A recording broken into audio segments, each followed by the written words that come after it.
అందుకనే నరేంద్ర మోడీ గారికి ఈనాడు హస్తినకు వచ్చి మేము విజ్ఞప్తి చేస్తున్నాం. ఇక మళ్ళీ విజ్ఞప్తులు తీసుకొని మళ్ళీ హస్తినకు రాం. మీరు ఎట్లా గడ్డీలకు వస్తారో చూస్తాం.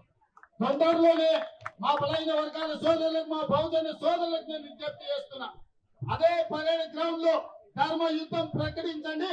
10 లక్షల మందితో మన బలమైన చూపిద్దాం.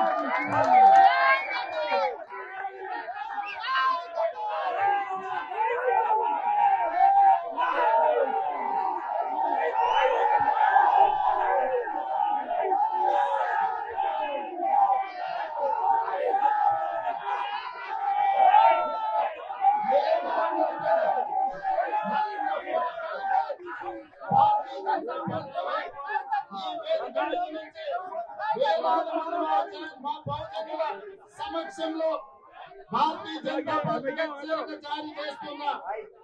మీరు గద్దె దిగాలి, గ్రామాలలో మీ గద్దెలు కూడాలి. ఇదే మా నినాదం. అయితే మా 42% మా బలైన వర్గాల రిజర్వేషన్లు అమలు చేయడానికి అనుమతి ఇవ్వాలి. ఒకవేళ మా బలైన వర్గాల 42% రిజర్వేషన్లకు మీరు చట్టాలను మార్చి మాకు సహాయం చేయకపోతే మీరు గద్దె దిగాల్సిందే, మీ గద్దెలు కూడాల్సిందే. గ్రామాలలో మా బలైన వర్గాల సోదరుల ఇప్పుడు రాకపోతే ఎప్పుడు రాదు, ఇప్పుడు రాకపోతే ఎప్పటికీ రాదు. ఇంత ఊపు మళ్ళీ తేవు. ఈనాడు నేను విజ్ఞప్తి చేస్తున్నా. మీకు అండగా నిలబడి మీ సోదరుడు తెలంగాణ రాష్ట్రానికి ముఖ్యమంత్రిగా ఉన్నాడు. ఎవరు ఏమనుకున్నా మీకు అండగా నిలబడే ధర్మం నా మీద ఉన్నది. రాహుల్ గాంధీ గారి మద్దతు మీకున్నది.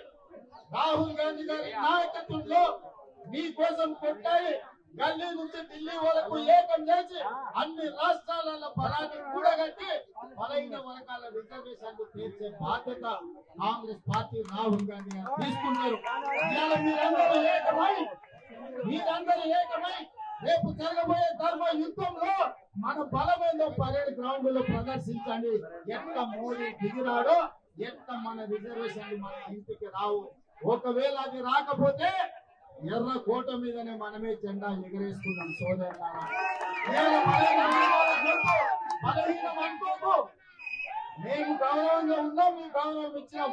అందుకే ఇవాళ జంతర్ మంతర్కి వచ్చినాం. మమ్మల్ని తక్కువ అంచనా వేస్తే ఎర్రకోట మీద జెండా ఎట్లా ఎగరేసుకోవాలో మా సోదరులందరికీ తెలుసు. మేమందరం కలిసి ఎర్రకోట మీద జెండా ఎగరేస్తాం, మా రిజర్వేషన్లను సాధించుకుంటామని తెలియజేస్తూ ఇక్కడికి విచ్చేసిన వేలాది మంది మా బహుజనులకు అందరికీ ధన్యవాదాలు తెలియజేస్తూ సెలవు తీసుకుంటున్నాం.